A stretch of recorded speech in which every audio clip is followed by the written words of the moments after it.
오늘 말씀은 사도행전 28장 16절부터 31절 주 예수 그리스도를 가르치다 입니다.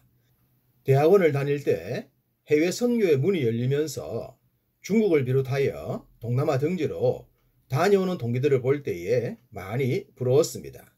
저도 그런 경험을 하고 싶었기 때문이죠. 그러나 무엇보다 가보고 싶었던 곳은 주님이 계셨던 이스라엘이었습니다. 강도사 시절 성경을 가르치면서 그 땅이 더욱 가고 싶어졌습니다. 그래서 꿈을 꾸었죠. 사역을 하는 동안 3번은 가보겠다고 말입니다. 3번째는 비행기나 헬기로 갔으면 좋겠다고 생각했습니다. 위에서 전체 그림으로 보면 주님의 행적을 한눈에 볼 수 있겠다는 생각에서 말입니다. 어쨌든 그렇게 꿈을 꿨더니 강도사 3년을 마치고 목사가 될 때 교회가 이스라엘 탐방을 하게 해줬습니다. 제 생애 최초의 해외여행이 주님의 사역지였던 이스라엘이 된 것입니다. 처음 공항을 나와 이스라엘 땅을 바라봤던 감격은 지금도 남아 있습니다. 너무나도 감격적이었고 너무나도 행복했었던 그 순간을 말입니다. 바울은 일찍이 로마도 보아야 하리라 이런 꿈을 꿨습니다. 당시 세상의 심장과도 같았던 로마에 주님의 복음을 전하고 싶었기 때문이죠. 그는 1, 2, 3차 3번의 선교 여행을 하면서 이 꿈을 더욱 강하게 품었습니다. 심지어 당시 땅끝으로 여겨졌던 서바나, 즉 스페인까지 꿈을 꾸었습니다. 그는 이 꿈을 이루기 위해 죄수가 되는 것도 기꺼이 받아들였죠. 죄수처럼 묶이고 유라굴라 광풍을 만나고 독사에 물리기도 했지만 바울은 자신이 가는 길을 후회하지 않았습니다. 주의 복음을 로마에서도 전하고 싶었기 때문입니다. 그것이 하나님께서 자신에게 주신 사명이며 온갖 고생 중에서도 살아있는 이유임을 분명히 알았기 때문입니다. 멜리데 섬을 떠나 수라구사, 레기온을 거쳐 보디올에 이르렀다고 했습니다. 거기서 형제들을 만나 교제를 나눴고 앞비오 광장과 트레이스 타베르네까지 찾아온 형제들로 인해 하나님께 감사했으며 담대한 마음을 얻었다고 합니다. 트레이스 타베르네는 이전 성경에서 삼관이라고 했죠. 그 뜻은 세계의 여관인데 트레이스 타베르네가 그 뜻입니다. 하나님은 바울이 어떤 일을 당할는지 알 수 없었던 로마에 이르기 전 위로와 힘을 얻게 하셨습니다. 지체들을 통해 당신의 종이 쉼과 위로, 격려와 담대함을 갖게 하신 것입니다. 사역자들에겐 이런 과정이 필요하기도 하죠. 지금도 안식년이나 안식월을 갖는 이유이기도 합니다. 멜리데 섬을 떠나 로마로 가고 있을 때 바울의 마음은 어떠했을까요? 제가 주님께서 사역하셨던 땅을 밟고 싶었던 것과는 비교가 되지 않을 정도였겠죠. 16절 우리가 로마에 들어가니 드디어 오랫동안 꿈꿨던 로마에 입성했습니다. 바울 곁엔 그림자와 같았던 누가가 있었고 앞서 아리스타고도 동행했음을 보았습니다. 바울도 누가도 아리스타고도 다 같이 감격하지 않았을까요? 비록 로마가 세상을 힘으로 지배하고 있지만 이들에게도 주의 복음을 전할 수 있게 된 것이 말입니다. 바울은 로마에 이르렀어도 어느 정도 자유가 보장되었습니다. 바울에게는 지키는 한 군인과 함께 따로 있게 허락했다고 했기 때문입니다. 30절은 바울이 온 이태를 자기 셋집에 머물면서 자기에게 오는 사람을 다 영접했다고 했습니다. 셋집은 일종의 가택연금과 같은데요. 심각한 죄수가 아니었다는 말이죠.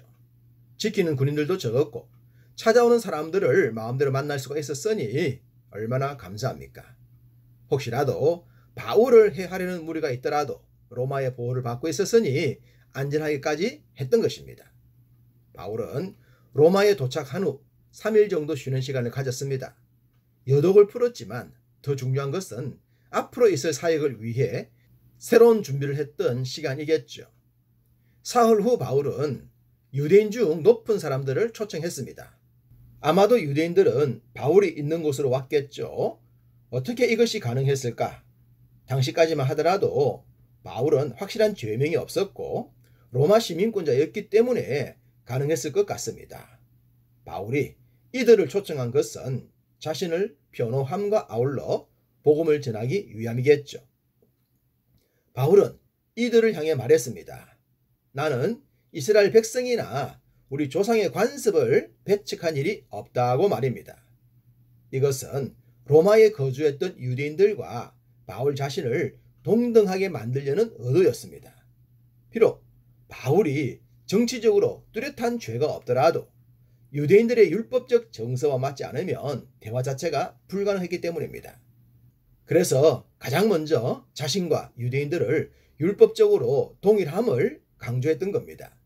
그런 후에 예루살렘의 유대인들이 자신을 고소했기 때문에 어쩔 수 없이 로마 황제에게 상소하여 지금 이 자리에 이른 것이라고 했습니다.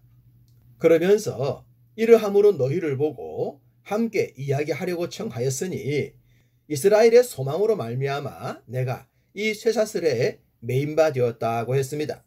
사실 바울이 로마까지 와서 유대인들을 모아놓고 자신의 무죄를 설명할 필요가 있었을까요? 그냥 무죄 석방받으면 끝이지 않겠습니까?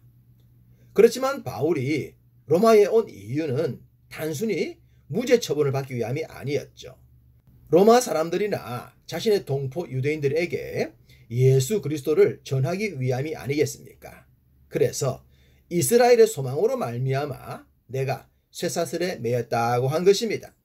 당연히 이스라엘의 소망이란 예수 그리스도이지 않겠습니까? 유대인들의 마음속에 충만했던 메시아 대망에 대한 소망을 얘기했습니다. 그러자 유대인들은 말합니다. 우리가 유대에서 내게 대한 편지도 받은 일이 없고 또 형제 중 누가 와서 내게 대하여 좋지 못한 것을 전하든지 이야기한 일도 없다고 말입니다. 이 말은 바울에 대한 잘못된 정보가 이들에게는 없었다는 뜻입니다. 얼마나 다행입니까? 일단 사람에 대한 색안경만 없더라도 얼마든지 대화가 가능하기 때문입니다. 이리하여 바울은 이곳에서 많은 사람들에게 복음을 전할 수가 있었습니다. 바울이 아침부터 저녁까지 강론하여 하나님의 나라를 정언하고 모세의 율법과 선지자의 말을 가지고 예수에 대하여 권하더라. 바울의 사상이 궁금했던 사람들, 바울이 전하는 복음에 대해 궁금했던 사람들, 로마에 있는 형제들이 전도를 위해 데려왔던 사람들이 바울을 수시로 방문했을 것입니다. 이들 중엔 믿는 자들도 있었고 당연히 믿지 않는 자들도 있었죠. 그렇지만 복음은 쉬지 않고 전해졌습니다. 이것이 그저 놀라울 뿐이죠. 당시까지만 하더라도 로마가 기독교를 심하게 박해하지 않았기 때문에 이런 일이 가능했을 것 같습니다. 바울은 그때를 선용하여 귀하게 쓰임 받았습니다. 바울과 함께했던 누가는 이렇게 사도행전을 마무리합니다. 바울이 온 이태를 자기 셋집에 머물면서 자기에게 오는 사람을 다 영접하고 하나님의 나라를 전파하며 주 예수 그리스도에 관한 모든 것을 담대하게 거침없이 가르치더라. 할렐루야. 비록 자유의 몸은 아니었지만 힘써 복음이 전파되었습니다. 하나님은 언제나 당신의 종들을 사용하십니다. 바울처럼 갇힌 것도 사용하시고 우리처럼 자유로운 몸도 사용하십니다. 그렇기 때문에 복음을 전하겠다는 마음의 중심이 중요하지 않겠습니까? 기독교를 싫어하는 현실이지만 우리의 삶이 세상과 다르다면 복음은 전해질 것입니다. 오늘도 우리의 삶이 복음 전파의 귀한 통로가 되시기를 간절히 소망합니다.